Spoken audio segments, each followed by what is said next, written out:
저희 창인 인베스트먼트 전문가와 함께 주식을 매매하고 싶으신 분들 또는 종목 상담이나 수익을 볼 수 있는 무료 종목을 받아보고 싶다 하시는 분들은 화면 왼쪽 아래에 무료 체험 신청 버튼을 누르셔서 성함과 연락처를 남겨주시거나 혹은 이 부분 링크를 눌러서 신청해 주시면 되겠습니다. 계속해서 좋은 정보를 올려드릴 테니 화면 오른쪽 아래에 있는 구독 버튼도 눌러서 새로운 영상 올라올 때마다 시청해 주시고요. 그 영상 보시고 좋으셨다면 좋아요도 한번 눌러주시면 감사하겠습니다. 오늘 제가 준비한 교육 강의는요. 투자 심리가 무엇인가요? 나를 먼저 알자라는 이야기입니다. 투자 심리는 태동한 지는 1973년 그때부터 한 논문에서 시작이 되었습니다. 아모스 트버스키와 데니얼 카누만. 그때는 비주류였죠. 완전히 비주류였고 사람들이 전혀 속칭 무시를 많이 좀 당했었어요. 왜냐하면 재무학이나 경제학에서 기본적으로 깔고 들어가는 가정은 인간은 합리적이고 시장은 효율적이다. 둘이 같은 맥락의 이야기인데요. 이 논문은 그걸 정면으로 반박을 해요. 어떻게 인간이 합리적이고 시장은 효율적인가? 우리는 그렇지 않다. 우리가 실제로 행동하는 걸로 보면은 그게 아니지 않느냐. 뭐 가장 쉽게 예를 들면은 우리가 복권을 사는 거죠. 우리가 복권을 사도 당첨될 확률이 로또 같은 경우가 약 800만 분의 1밖에 안 돼요. 1등 당첨될 확률이. 근데 그거 큰 돈을 얻기 위해서 지금 현재 돈을 확실한 나의 현금을 거기다 투입을 하죠. 그래서 대부분은 당첨되지 않기 때문에 그 현금만큼 손실을 보게 되는 것이고, 혹은 조금 더 실생활의 예시를 들자면 우리가 어렸을 때 막 핸드폰 처음 나왔을 때 엄마 나 스마트폰 사줘, 엄마 나 핸드폰 사줘라는 얘기 많이 했었죠. 근데 그때 굳이 우리가 필요해서 그거를 사달라고 했었을까요? 보통은 그냥 친구들이 가지고 있으니까 나도 하나 가지고 싶어서 신기해서 라는 얘기가 있죠. 그래서 정리를 하면 필요성보다는 실제로 우리가 그냥 갖고 싶은 그 마음, 이거는 합리적이진 않죠. 제대로 학계에서 본다면은 이거는 인간이 합리적인 생각이 아니야, 너는 비합리적이야 라고 이야기를 하겠죠. 근데 우리는 실제로 합리적인 생각을 잘 하지 않습니다. 때때로 이렇게 비합리적인 행동들을 좀 하게 되는데요. 거기서 출발한 게 행동재무학이고 행동경제학이고, 혹은 대중들에게 쉽게 알려진 얘기는 행동재무학, 행동경제학 외에 투자 심리입니다. 그래서 지금은 새로운 학계의 대안으로 떠오르게 됐고 2013년쯤에 노벨 경제학상을 행동경제학자가 받으면서 그게 좀 대중들에게 널리 알려지는 계기가 좀 되었습니다. 그래서 오늘 제가 준비한 강의가 딱 첫 번째 있는 내용입니다. 우리는 누구인가? 투자자인가? 투기자인가? 혹은 소비자인가? 라는 이야기입니다. 먼저 이 부분을 확실히 짚고 넘어가야 그 다음에 있는 기초 재무학 용어 정의, 그리고 그 투자 심리의 기초를 좀 확실히 이해할 수 있게 됩니다. 그래서 본인이 어떠한 특성을 가지고 있는지, 내가 실생활에서 어떠한 생각을 가지고 물건을 사고 팔고 친구들과 대화를 하는지 한번 되새겨 보면서 짧은 강의 저랑 함께 하시면 되겠습니다. 사실은 소비자라는 얘기를 투자학에서는 거의 들어보신 적이 없을 거예요. 보통은 그냥 투기자냐, 투자자냐, 도박사냐 라는 얘기를 많이 하는데요. 일단은 투자자는 자금을 투입해서 수익을 추구하는 사람, 그리고 손실과 위험을 함께 고려함이라고도 설명이 되어 있고요. 기업과 함께하는 사업가의 마음이다 라고도 정의할 수 있습니다. 이 부분에 대해서는 이제 다음 페이지부터 제가 좀 설명을 드리도록 하겠습니다. 두 번째로 투기자, 자금을 투입해서 역시 수익을 추구하려고 하죠. 그리고 학계에서 정의는 이제 일반적인 수준 이상의 위험을 부담한다라는 얘기는 이제 투자자나 뭐 다른 시장 참여자들의 위험을 이 투기자가 가져갑니다. 그럼을 통해서 시장의 유동성, 거래량을 공급하는 역할을 하기 때문에 언뜻 보면은 투기자가 되게 나빠 보이지만 이름이 투기라서, 그런데 긍정적인 역할을 하고 있는 거죠. 상당히. 이 사람들이 없으면은 거래량이 상당히 줄어들 거예요. 네, 그거는 이제 투자자 부분 설명할 때 또 제가 말씀을 드리도록 하겠습니다. 소비자, 제가 생각했을 때 제 경험상 많은 개인 투자자분들은 소비자의 특성을 좀 많이 가지고 있어요.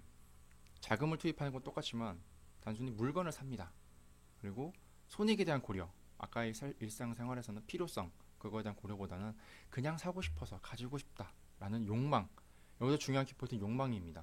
이 욕망을 통제를 하지 못합니다. 그래서 투자 피라미드를 고려해 봤을 때 항상 수익을 내거나 조금 위험 대비 수익 비율 좋은 기관 투자자 혹은 외국인 투자자가 상위에 있다면 그 중간쯤에는 이제 좀 성공한 개미 투자자분들이 계시죠. 슈퍼개미라고 흔히들 부르죠. 근데 자금 여력이 기관이나 외국인보다 조금 달리니까 약간 중간에 위치했다고 하면 대부분은 개인 투자자분들은 아래쪽에 위치하죠. 투자 피라미드의 가장 하단에 위치한다가 그런 의미입니다. 그래서 첫 번째, 우리는 누구인가? 투자자. 먼저 오른쪽에 보시면은 워렌 버핏의 명언이 좀 있습니다. 10년 이상 보유하지 않으려면 단 10분도 보유하지 마라. 이 사람은 사실상 투자로 이렇게 큰 돈을 번 거의 유일한 사람이죠. 왜냐면 거의 세계 부자 순위 10등 안에 거의 20년 정도 들어왔었기 때문에 어느 누구도 이 사람의 말에 반박을 할 수 없지만 철저히 이 사람은 투자자의 관점입니다. 예전에 코카콜라를 1980년대 사서 최소한 20년 정도를 보유했었죠. 그리고 월스트리트 저널 이런 신문사들 한참 보유합니다. 질레트, P&G. 예전에 2000년대 초반인가에 포스코와 대한제분 등에 투자했다고 한국 기업에 투자했다고 얘기가 나왔는데요. 그때도 물론 그만큼 오래 보유하지 않았지만 최소한 보통의 사람들보다는 꽤 몇 년 장기적으로 보유를 했었죠. 즉 장기 기간으로 따지면 장기 보유한다라고 생각하시면 되겠습니다. 자금 투입으로 수익을 추구한다라는 얘기는 조금 가장 교과서적인 얘기인데요. 원금이 보존되느냐 안 되느냐를 가지고 우리가 예금이냐 증권이냐로 나눕니다. 예금은 뭐 은행에 가서 적금, 뭐 보통 예금, 그리고 정기 예금 이렇게 원금이 보장되죠. 물론 5천만 원 한도긴 하지만요. 근데 증권이라는 거는 내가 원금을 투입해서 손실을 볼 수가 있습니다. 당장에 삼성전자를 액면 분할할 때 어느 한 개인 투자자가 2천억 원어치를 샀어요. 그때 당시 액면 분할 직전에 가격이 5만 원대였으니까 지금 4만 2천 원 정도 되죠. 엄청난 손실을 지금 보고 있을 거예요. 그런 식으로 원금 손실을 볼 수가 있는 거죠. 지금 당장에 판다면. 그렇기 때문에 위험을 조금 당연히 고려를 해야 됩니다. 내 돈이 날아갈 수가 있기 때문에. 그래서 이 투자자는 어떤 분석을 하느냐, 뭐 가치 분석도 하고요, 가격 분석도 합니다. 이렇게 즉 분석 도구들이 있어요. 근데 대개 이제 가치 분석을 좀 많이 사용을 한다고 알려져 있습니다. 그래서 현재 주가와 비교를 했을 때 저평가되었는가, 즉 내 지금 가격이 가치보다 위에 있느냐 아래에 있느냐를 중점으로 삼습니다. 그래서 가치보다 가격이 아래에 있다 하면 저평가라고 합니다. 그래서 안전 마진, 그 차이를 안전 마진이라고 합니다. 만약에 삼성전자의 가치가 5만 원인데 삼성전자의 현재 가격이 4만 2천 원이다 라고 한다면 주당 8천 원에 우리는 안전 마진을 가지고 있다 라고 이야기를 할 수 있습니다. 그래서 투자자는 안전 마진 확보된 상태에서 진입을 합니다. 자, 삼성전자가 가치가 4만 원이라고 합시다. 근데 현재 가격이 4만 2천 원이에요. 근데 내일 갑자기 4만 3천 원, 4만 4천 원 이렇게 올라갈 수 있어요. 근데 투자자는 진입하지 않습니다. 내가 생각하는 가치가 4만 원이기 때문에 최소한 4만 원 될 때까지 기다립니다. 근데 만약에 중간에 가격이 올라갔다 그러면 그냥 버려둡니다. 사지 않는다는 얘기죠. 왜냐하면 코스피 시장에 상장된 주식과 코스닥 상장에 상장되어 있는 주식을 다 합치면 대략 2천 개 정도 됩니다. 그렇기 때문에 굳이 내가 그 주식에 매달렸을 필요가 전혀 없는 거죠. 자, 그리고 아까 말씀드린 그 원금 손실의 가능성이 있기 때문에 당연히 손실도 고려해야 되고 위험도 고려해야 됩니다. 그것 중에 하나의 방법이 안전 마진이죠. 그리고 항상 진입할 때 청산도 생각을 합니다. 그러니까 주식은 매수가 끝이 아니라 매도가 끝입니다. 아무리 싼 가격에 샀어도 내가 더 싼 가격에 그걸 팔아버렸으면, 즉 손절만 했으면 결국은 그거는 손실이죠. 내 계좌에서 돈이 빠져나간 겁니다. 그런데 아무리 비싸게 샀어도 내가 그 가격보다 더 위에서 팔았다면 그거는 수익으로 끝나는 거죠. 그렇기 때문에 이 투자는 매도의 예술이다라고도 하는 사람들이 있습니다. 그렇기 때문에 투자자들, 이 특성을 가진 사람들은 항상 청산 전략을 가지고 들어갑니다. 그래서 매수를 할 때 매도를 고려하고 들어갑니다. 그래서 언제 매도하느냐, 뭐 예상과는 흐름이 다르거나 기업에 갑자기 예상하지 못한 중대한 위험이 발생했거나 이런 것이 예시가 될 수 있습니다. 실제로 얼마 전에 포스코 ICT가 이제 베트남 회사와 계약이 좀 문제가 생겨서 손실을 좀 본 적이 있습니다. 그때 주가가 10% 이상 떨어진 걸로 제가 기억을 하는데, 만약에 어제 산 사람이라면 그 공시는 정말 누구도 몰랐죠. 외국인도 몰랐고 기관도 몰랐고, 그런데 그 공시가 뜨면서 주가가 급락을 하게 되었고, 이렇게 예상하지 못한 위험이 왔을 때 손절을 합니다. 왜? 시장이 이것을 언제 다 반영할지 모르기 때문에. 그래서 먼저 위험을 줄이고, 시장이 이제 이 이슈를 다 반영했다 라고 생각이 들면 그때 다시 재진입을 해도 됩니다. 만약에 그 이슈가 기업의 펀더멘털에 심대한 영향을 끼치지 않는다고 했을 때. 그래서 손절은 당연히 투자 일부라고 생각을 합니다. 그래서 손절을 하는 건 내 계좌에서 돈이 빠져나가지만, 그래도 다른 기회, 다른 회사, 다른 투자에서 내가 그 돈을 벌면 됩니다. 네. 근데 만약에 이 손절을 하지 못하면 내 기회비용이 날아갑니다. 예를 들어서 아모레퍼시픽 같은 경우가 2013년쯤인가 제가 그때 그걸 처음 봤을 때 80만 원이었었어요. 근데 그 당시에 액면 분할하기 전이었고 100만 원이었다가 80만 원 빠진 걸 제가 그걸 봤었거든요. 그래서 그때 신나게 막 가치 분석을 하고, 와, 20만 원이 빠졌네 라고 생각을 했는데, 그게 결국 440만 원까지 갔었죠. 그런데 만약에 이걸 주당 440만 원이기 때문에 조금 늦게 들어가신 분들이 있을 거예요. 그래서 액면 분할을 해서 44만 원을 들어갔는데, 이게 얼마 전에 20만 원대까지 내려갔어요. 그 고점을 기록한 게 2015년 8월 정도, 2015년 중반 정도. 그럼 대략 3년 동안 장기 투자를 하게 된 거죠. 근데 본의 아니게 장기 투자를 하게 된 거죠. 그래서 만약에 여기서 내가 진작에 뭐 10% 혹은 15%에서 손절을 했으면 내가 그 돈을 다른 회사 주식에 투자를 해서 돈을 벌었을 수도 있고요. 혹은 그냥 현금으로만 가지고 있어도 최소한 지금만큼의 손실은 없었겠죠. 그리고 또 하나, 투자 심리라는 게 여기서 들어갑니다. 심리. 내가 그동안에 받는 그 스트레스. 투자 심리학에서 금전적인 손실만 손실이 아닙니다. 감정적인 손실도 손실이라고 저는 생각을 합니다. 그래서 손절을 당연히 투자 일부라고 생각을 하셔야 합니다. 네.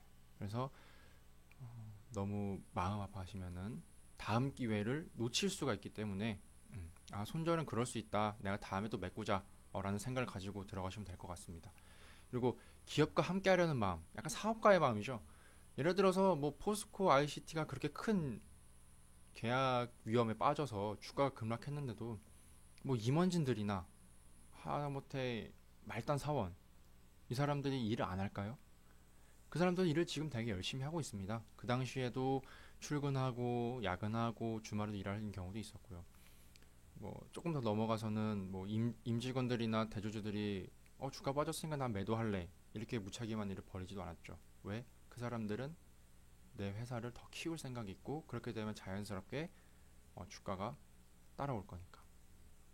이 사람들의 가장 큰 믿음 중에 하나는 장기적으로 가격은 가치를 따라간답니다. 그래서 1980년 1월 4일부터 코스피가 시작을 했는데 지금까지 우상향을 했죠. 물론 중간중간 위기가 있었지만 그 당시 시작한 지수에 비해서 지금은 거의 23배 정도, 아니죠, 23배가 아니라 이제 코스피가 2100 정도니까 21배 정도 상승하게 된 거고, S&P 500 같은 경우는 장기적으로 100년 동안 보면 우상향하고 있습니다. 이렇게 이 사람들은 장기, 즉 가격은 장기적으로 가치를 따라간다라는 믿음을 가지고 있기 때문에 사업가의 마음을 가지고 있다라는 말씀을 드렸습니다.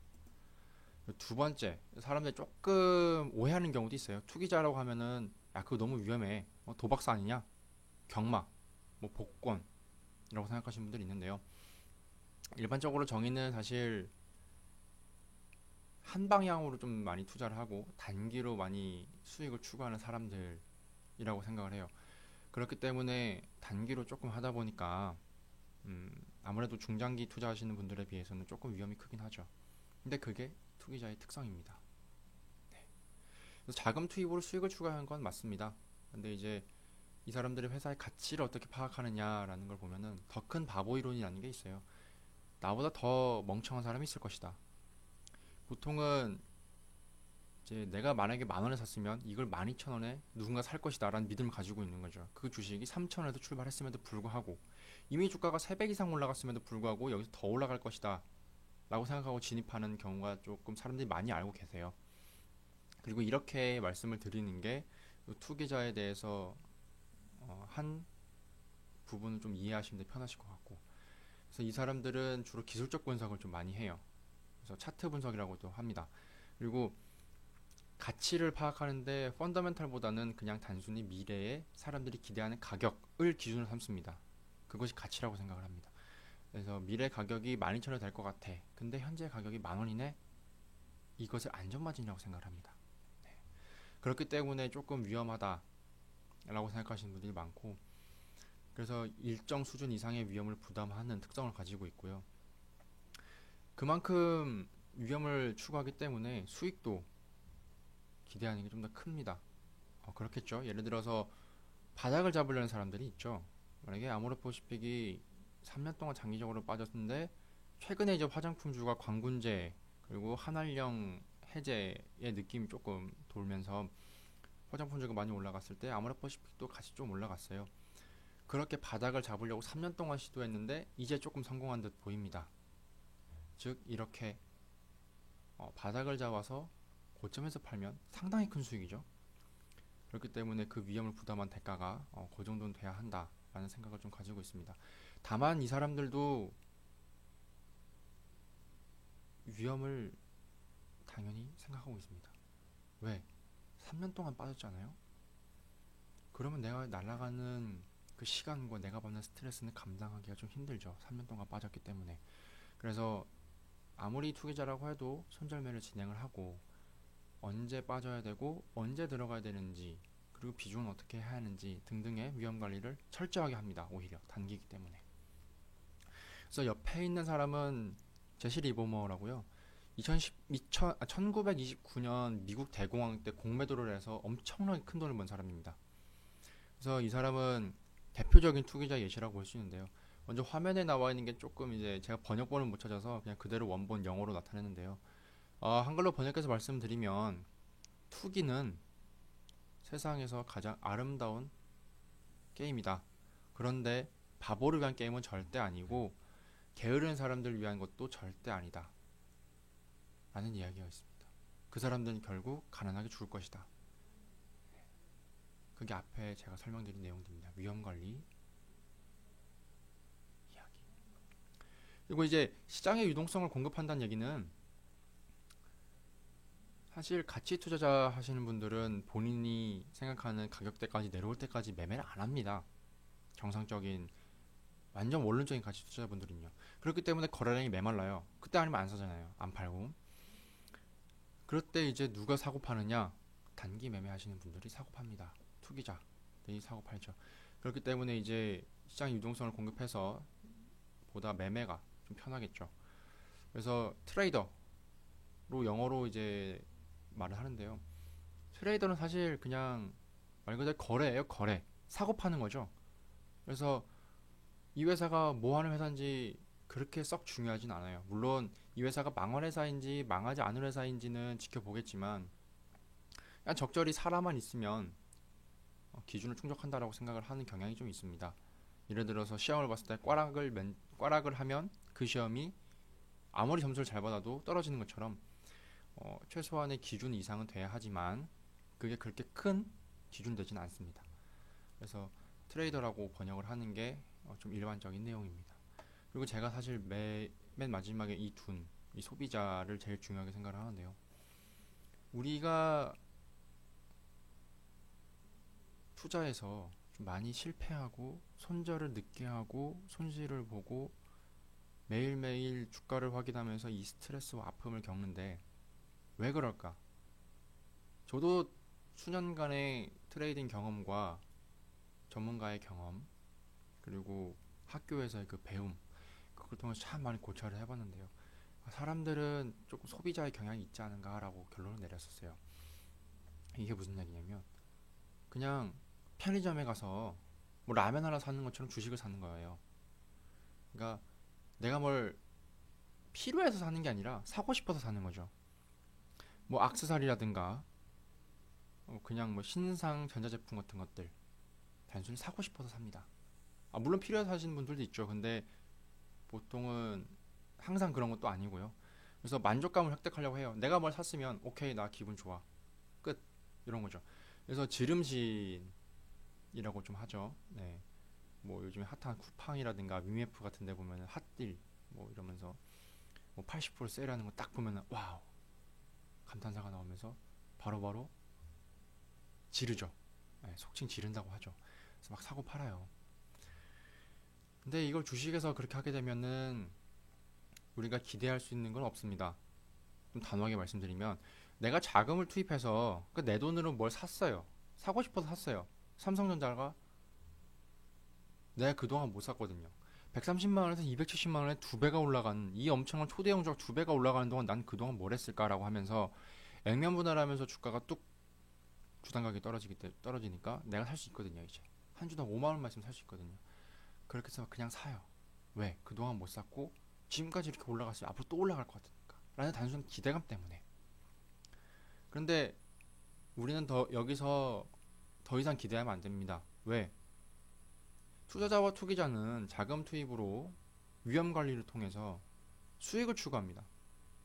그렇죠? 그 대가예요. 내가 고생한 대가, 전략 구성한 대가. 그런데 소비자는 단지 사고 싶어서 샀죠. 끝. 그 만족감입니다. 그래서 여기서 우리가 샀다, 뭐 팔았다, 돈을 벌었다, 잃었다, 이건 절대 고려사항이 아닙니다. 그리고 기업 분석보다는 감정을 바탕으로 매매한다라는 이야기가 그런 이야기고요. 되게 착각을 되게 많이 하고 계세요. 나는 투자자입니다. 나는 투기자입니다. 라고 설문조사를 하면 본인이 투기자라고 생각을 절대 안 해요. 나는 투자자인데요. 저는 뉴스도 보고요. 이 회사가 무슨 회사인지 좀 찾아봐요. 라는 분들도 많이 계세요. 그런데도 불구하고 실제로 행동하는 걸 보면 소비자입니다. 이거 어때요? 저거 사고 싶어요. 아니면 그냥 이 주식 샀는데요. 어때요? 충분히 사기 전에 물어볼 수도 있는데 이걸 왜 꼭 사고 나서 물어볼까라는 생각을 좀 많이 했었어요. 근데 이걸 보면은 내일 당장 오르면 어떡하지라는 불안감이 좀 있는 것 같아요. 네. 그래서 일단은 사고 보자라는 지름신 얘기와 조금 일맥상통하지 않는가라는 좀 안타까운 생각을 하고 있습니다. 그래서 합리화를 해요. 일단 샀으면 어쨌든지 간 돈을 벌어야 되잖아요. 물건을 샀으면 그래도 남잖아요. 겨울에 롱패딩이 좀 많이 핫했을 때 롱패딩을 샀어요. 유행에 따라서. 근데 만약에 유행이 지나갔어요. 그래도 나는 겨울을 따뜻하게 보낼 수 있거든요. 왜? 롱패딩 있잖아요. 근데 주식을 샀어요. 남는 게 뭘까요? 되게 조금 제가 얘기하는 게 냉정할 수도 있어요. 근데 돈이 걸려 있잖아요. 네. 우리의 미래에 행복한 삶이 걸려 있기 때문에 제가 조금 냉정하게 말씀을 드리면 삼성전자를 액면 분할하는 날 5만 원을 샀어요. 남는 게 뭘까요, 지금? 없죠. 그동안에 남아있는 게 스트레스죠. 손실이죠. 매일매일 그걸 지켜보면서 배가 아픕니다. 소화가 잘 안 돼요. 잠이 잘 안 와요. 이 얘기를 제가 정말 정말 많이 들었고 정말 정말 많이 상담을 했고 많이 안타까워했고 저도 상담을 하면서 같이 고객분들과 운 적도 좀 있어요. 너무 안타까워서 좀 그런 경우가 많더라고요. 그래서 우리는 지금 착각해서 깨어나야 됩니다. 네, 우리는 지금 소비자의 행동을 하고 있었습니다. 본인들이 지금까지 매매를 한 거를 다 기억을 하실 거예요. 만약에 기억을 못 하시면 매매 일지를 보실 수가 있어요. 그러니까 뭐 일자별 실현손익, 뭐 종목별 실현손익, 뭐 증권사마다 조금 메뉴 이름 다른데요. 그런 걸 통해서 언제 사고 언제 팔았는지 한번 돌이켜 보시는 것도 저는 추천을 드려요. 어렸을 때 공부할 때 좀 생각을 해보면 문제를 틀렸을 때 우리가 항상 오답 노트를 작성을 하죠. 그래서 이 문제는 더 이상 안 틀리도록. 그런데 회원님들 중 혹은 지금 이 방송을 보고 계시는 투자를 처음 시작하신 분들이나 어느 정도 기간은 되셨지만 수익을 아직 못 내신 분들은 한번 생각해 보세요. 우리가 오답 노트를 작성한 적이 있었나? 혹은 내가 만약에 수익을 봤다 했을 때 그 수익 노트를 작성한 적이 있었냐? 라는 거죠.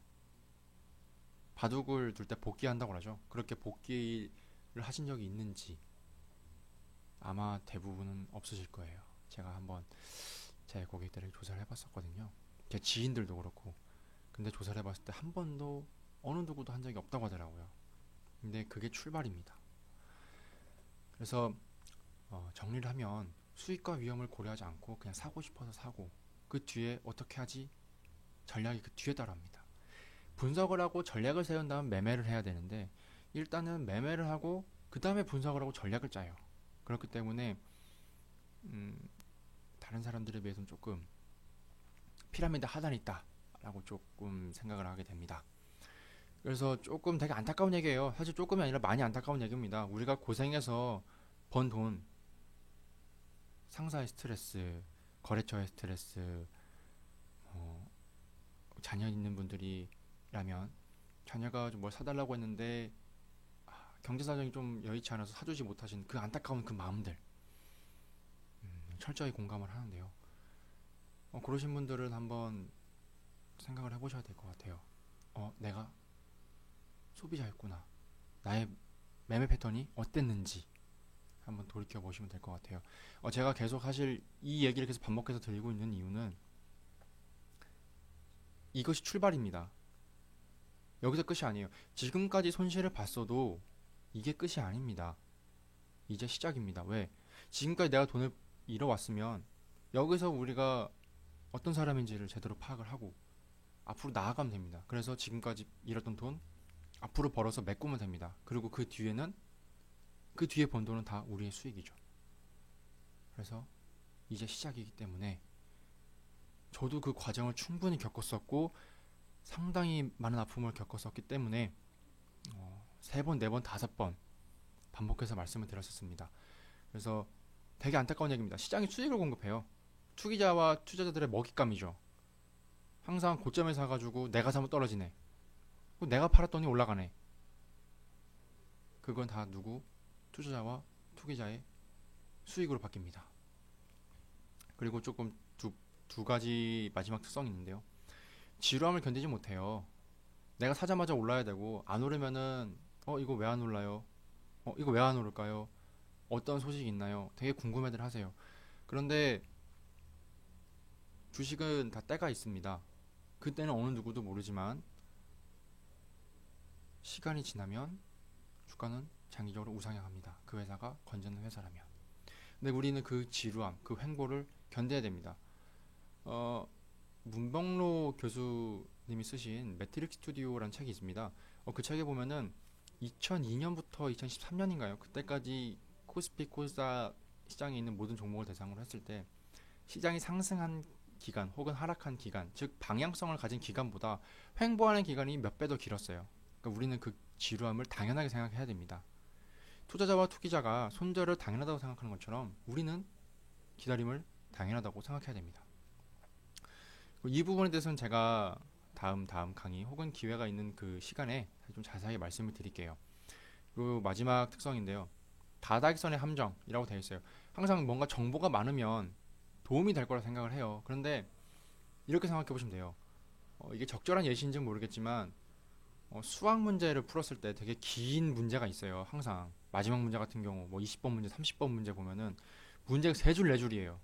그런데 거기 항상 꼭 필요한 정보가 들어가 있는 건 아니거든요.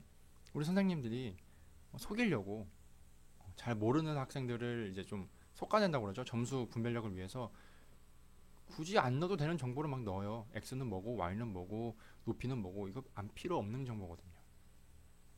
그래서 정보가 항상 많은 거 좋은 것이 아니다. 그런데 우리는 소비자의 특성을 가지고 있기 때문에 무언가 항상 정보를 구합니다. 많이 많이 구합니다. 불필요한 정보까지도 많이 구합니다. 그렇기 때문에 우리는 정보 과잉의 시대를 살고 있고요. 근데 매매하기 전에 이렇게 정보를 많이 구하는 건 나쁜 습관은 아닙니다. 좋은 습관이지만 항상 사고 나서 분석을 하고 매 전략을 만든다는 거기 때문에 문제가 되는 거였습니다. 그래서 지금까지 제가 투자 심리의 기초 그 밑바탕에 깔려있는 우리는 누구인가, 우리는 소비자에서 벗어나야 한다 라는 내용을 가지고 이야기를 했습니다. 수신제가 치국평천하라고 하죠. 내 몸을 먼저 닦은 뒤에 우리의 집안을 평온하게 만들 수 있고 그 뒤에야 나라를 다스릴 수 있고 그 뒤에 천하를 다스릴 수 있다. 즉 천하를 다스리는 데 시작은 나 자신을 수양하는 데 있다. 이 말씀을 드리고 이 방송을 마치도록 하겠습니다. 그래서 영상을 잘 보셨으면 화면 오른쪽 아래에 있는 구독 버튼 눌러주시면 감사하겠습니다. 그리고 저와 함께하고 싶으신 분들은 화면 오른쪽 아래에 있는 무료 체험 신청 버튼이 있어요. 그 부분 눌러주셔서 성함과 연락처를 남겨주시거나 링크 눌러주셔서 신청해 주시면 저희가 연락을 해드리도록 하겠습니다. 지금까지 투자 심리에 대해서 강의를 했던 청인 인베스트먼트의 트레이더 소호였습니다. 감사합니다.